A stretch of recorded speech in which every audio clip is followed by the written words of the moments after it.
Yang pertama yaitu pengertian kerukunan umat beragama. Kerukunan adalah istilah yang dipenuhi oleh muatan makna baik dan damai. Intinya, hidup bersama dalam masyarakat dengan kesatuan hati dan bersepakat untuk tidak menciptakan perselisihan dan pertengkaran. Dalam pengertian sehari-hari, kata rukun dan kerukunan adalah damai dan perdamaian.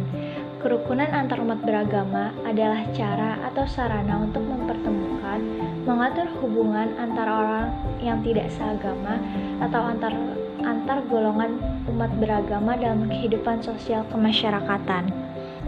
Jadi dapat disimpulkan bahwa kerukunan ialah hidup damai dan tentram, saling toleransi antara masyarakat yang beragama sama maupun berbeda.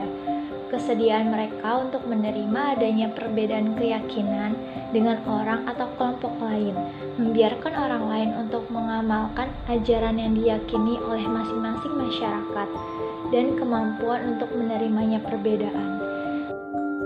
Selanjutnya ada kerukunan umat beragama dalam pandangan Islam. Menurut terminologi Islam, kerukunan umat beragama disebut juga tasamuh. Ia memiliki arti saling menghormati dan saling menghargai sesama manusia. Menurut ajaran Islam yang mengungkapkan hidup damai di antaranya yaitu: pertama, manusia adalah makhluk sosial yang diciptakan berbeda-beda.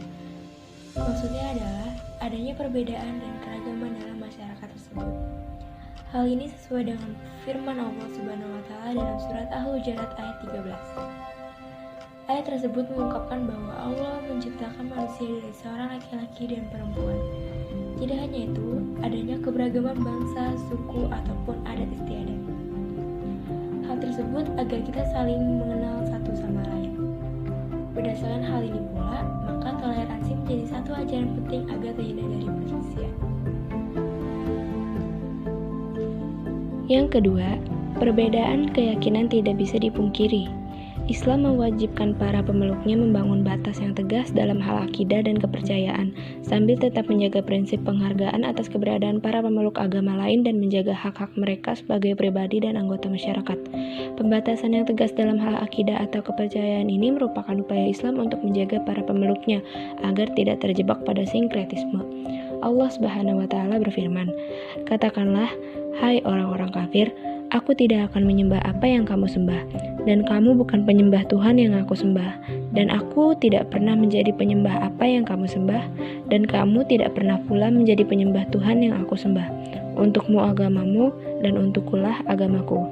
Quran Surat Al-Kafirun ayat 1-6. Kemudian yang ketiga, tidak ada paksaan dalam beragama.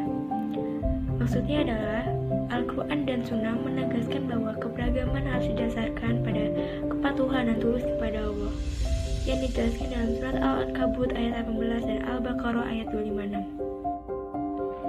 Dari surat tersebut, dapat disimpulkan bahwa memeluk agama harus didasarkan atas kesadaran dari dalam diri kita, tanpa adanya unsur paksaan. C. Kerukunan umat beragama di Indonesia. Bangsa Indonesia adalah terdiri dari berbagai etnis, bahasa, budaya, dan agama. Dari keragaman ini tidak menutup kemungkinan muncul konflik dan gesekan kepentingan. Dalam konteks inilah diperlukan suasana hidup rukun dan toleran. Upaya yang dilakukan, baik melalui kebijakan pemerintah maupun berbagai elemen masyarakat tertentu, harus dilakukan. Sudah puluhan tahun bangsa ini melakukan upaya agar masyarakat yang beragam ini hidup rukun. Kerukunan antaragama merupakan salah satu pilar utama dalam memelihara persatuan bangsa dan kedaulatan negara Republik Indonesia. Kerukunan seringkali diartikan sebagai kondisi hidup dan kehidupan yang mencerminkan suasana damai, tertib, tentram, sejahtera, hormat, menghormati, harga menghargai, tenggang rasa, gotong royong sesuai dengan ajaran agama dan kepribadian Pancasila.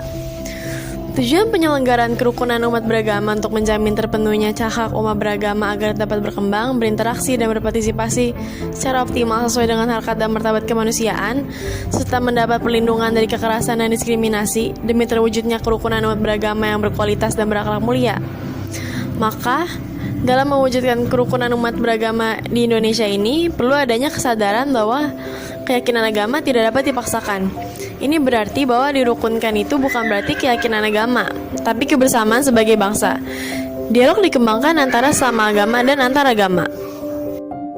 Menteri Agama Republik Indonesia tahun 1978 sampai 1984 menetapkan 3 kerukunan beragama, yaitu 3 prinsip dasar aturan yang bisa dijadikan sebagai landasan toleransi antar umat beragama di Indonesia.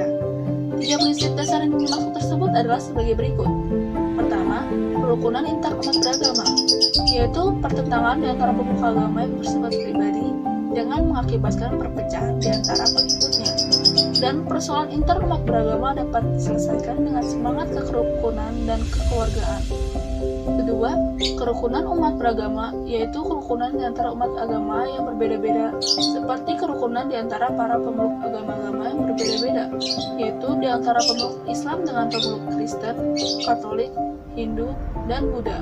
Ketiga, kerukunan antar umat beragama dengan pemerintah, yaitu kerukunan antar umat agama dengan pemerintah ialah supaya diupayakan keserasian dan keselarasan di antara para pemeluk atau pejabat agama dengan para pejabat pemerintah, dengan saling memahami dan menghargai tugas masing-masing dalam rangka membangun masyarakat dan bangsa Indonesia yang beragama. Ajaran Islam mengungkapkan hidup damai, rukun, dan toleran. Kerukunan umat beragama adalah kondisi di mana antar umat beragama dapat saling menerima, saling menghormati keyakinan masing-masing, saling tolong-menolong, dan bekerja sama dalam mencapai tujuan bersama. Dalam konteks keindonesiaan, kerukunan berarti kebersamaan antar umat beragama dengan pemerintah dalam rangka suksesnya pembangunan nasional dan menjaga negara kesatuan Republik Indonesia.